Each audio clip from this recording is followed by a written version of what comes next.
Voilà, bonjour chers internautes, bonjour à tous ceux qui me suivent. Aujourd'hui, Thierno Amadou explique la rapidité ou la lenteur d'un résultat.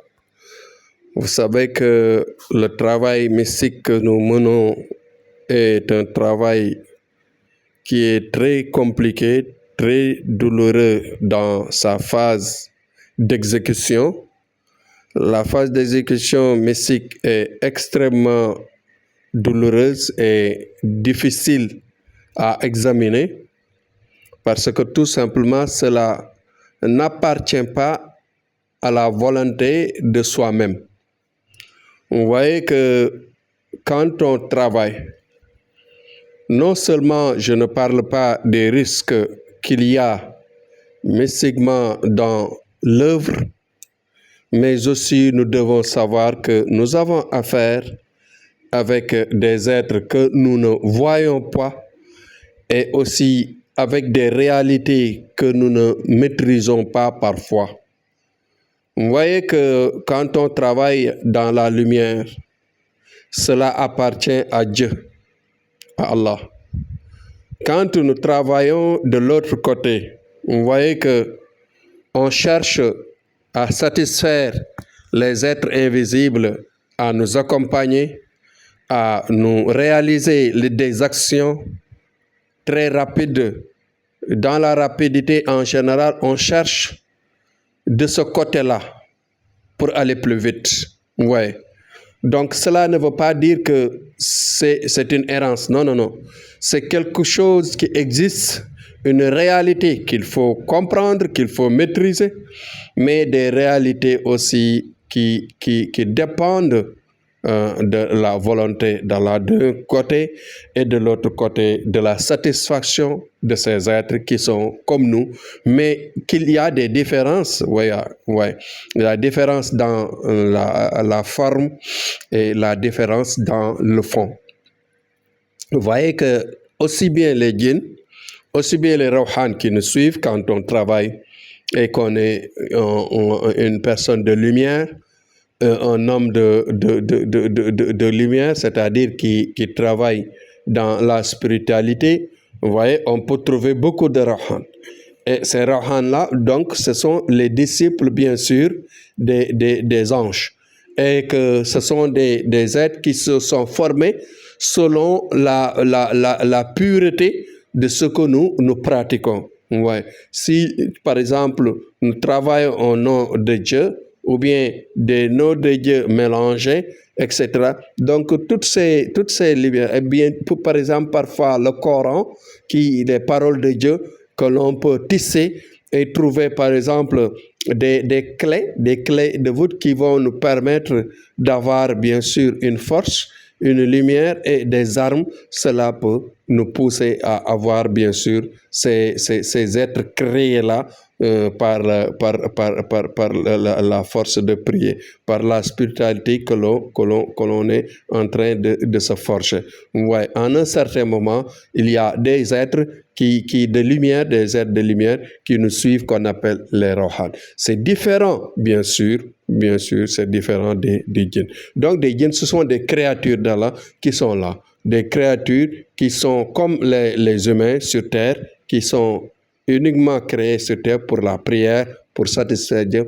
Et ils sont comme nous, ils font de bonnes choses et ils font par exemple des péchés et demain ils seront jugés autant que nous, aussi bien que nous. Pour la récompense et pour bien sûr les punitions qui ont été prévues par Allah. Donc maintenant, ce qu'il faut comprendre, c'est qu'il y a deux choses.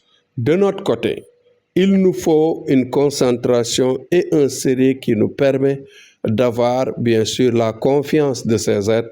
Parfois, si on cherche la rapidité des choses, la rapidité des choses, maintenant, dépend directement, la rapidité des choses, dépend directement de la manière dont nous abordons le sujet de ce travail, mais aussi les sacrifices, aussi le respect des sacrifices et le respect des noms des djinns selon les besoins.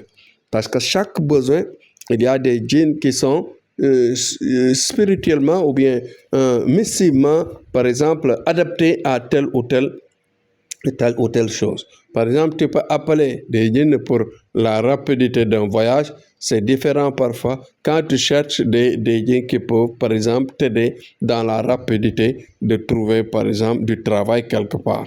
Ça peut être très différent aussi des djinns qu'on peut solliciter parfois pour avoir, bien sûr, la force pour gagner un combat ou bien pour gagner, par exemple, ce qu'on appelle le jeu de hasard, etc. Donc, c'est tellement différent. Donc, chaque secret contient, bien sûr, des réalités. Donc, et à chaque fois, les critiques, par exemple, du travail, en général, on dit que tout est là, et comment dire, tout ce qui domine dans l'ensemble des prières, dans l'ensemble des invocations, c'est Allah. Personne ne le nie. C'est Allah qui est devant tout, au début de tout et après tout, et il sera le tout, le global. Donc, on ne peut pas faire quelque chose qui n'est pas, bien sûr, à la volonté d'Allah. Donc, c'est lui qui a tout créé, c'est lui qui a tout mis sur terre. Donc, au lieu de critiquer, il faut savoir les réalités du travail. Maintenant, si par exemple vous cherchez de la lumière, donc aussi là-bas il y a des talsams, c'est-à-dire il y a des noms tissés, il y a des versets tissés, il y a des ayats tissés, etc.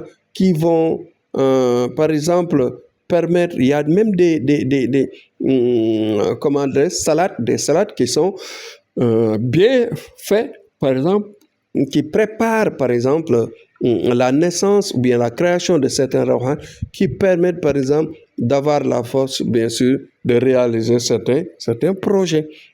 Certains projets, certaines prières, ou bien éventuellement des sollicitations de certains clients, de certaines personnes qui peuvent, par exemple, venir solliciter, demander de l'aide sur telle ou telle chose.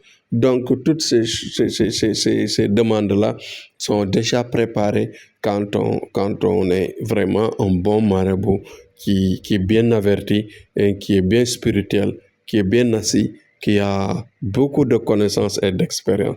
Donc, dans la globalité, Tcherno explique que réellement la prière appartient à ceux qui sont concentrés, à ceux qui peuvent, bien sûr, donner des résultats, c'est-à-dire des gens qui ne sont pas dans l'aventure, dans les jeux, dans les va-et-vient, mais c'est des gens qui sont complètement forgés, concentrés et qui vraiment sont bien préparés à cela.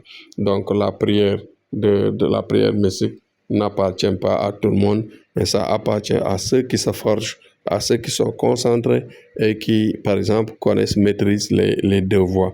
Donc les deux voies existent et les deux voies ont leur réalité. Voilà.